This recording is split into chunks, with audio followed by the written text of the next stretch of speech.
Welcome to SynthJack 1. This is my favourite game on the iPad, Plants vs Zombies, level 2.6, and here we've got to sort of choose which plants we're going to use to sort of fend off these zombies. So I go for pretty much sort of the usual setup each time.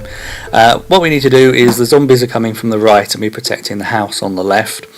You need sun to be able to buy these things, so you have to plant a sunflower to start with. I choose these mushrooms, the purple ones, because they're free, so every time they recharge you can plant another one.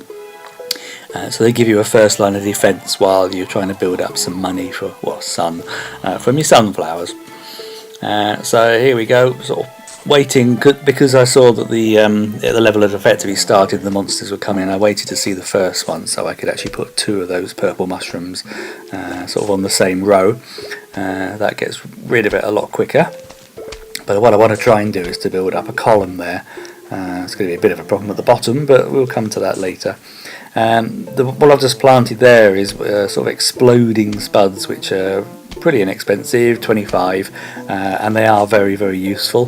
What I've got is the sunflowers, 50 each, as you can see, but the gold mushrooms are half that, and initially you only get a small amount of sun from them, but later in the game they'll grow into a full-sized gold mushroom and you get 50 off them. So later in the game they'll sort of pay you back effectively, quite sort of useful things to have. So I'm putting my defences down, so I've got a row of defences, trying to build up as many sunflowers as I can at this stage, so that I can sort of start getting that money coming in. I always call it money. And so as you can see, I've got this defence here, starting to get some spuds. When they're first planted and they're under the ground, they won't actually do anything. They can just be eaten by the zombies. But when they're above ground and flashing red, then they're armed. And if a zombie gets anywhere near it, it blows up. It wipes out the spud, but it takes them with them. This zombie here, he had these sort of traffic cone on. They were a lot tougher than the normal zombies, of course, so got to be careful with them. So he's eaten one of my mushrooms, but it was a free one, so I don't feel so guilty about that. So yeah, building up my defences again. Got a bit of a problem here, probably going to lose another mushroom if I'm not careful. There we go. But I'll plant it back. This chap at the bottom is really powerful. He can charge through most things, and that's my line I've got least on really. So what I decided to do is, well, as you'll see, he's going to chomp through whatever I've got pretty quick. So I put one of these walnuts up, and they take a lot of chomping, so they're slowing him down. And I'm just waiting for the spud to recharge, so I'll plant that. And I've just got to hope that the walnut lasts long enough until the spud sort of sticks out of the ground and is armed. But apart from that, things aren't going too badly. Right at the top there, I've got another one with a traffic cone on, but at least I've got a few sort of mushrooms there in the way. So that seems to be going okay. So I'm building up my sunflower stock. As you can see, my top of the gold mushroom, that's actually expanded now to a full-size one, so I'm getting sort of 50 gold off that one. So I'm going to try and have a row, a column of sunflowers, and then a column, bang, there goes the spud, and then I get a row of, a column of the gold mushrooms as well. So let's see, I've got to start building up the sort of defences at the bottom now, of course, because that's all gone.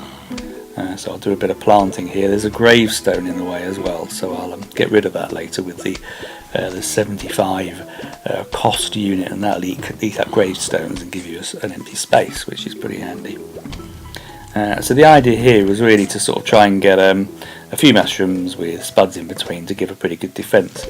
And when I looked at the top, I realised I was actually near the end of the level, and I had a bit of sun built up, so I started to plant in these pea shooters, as they are, and these blue ones are my favourite because they sort of slow everything down.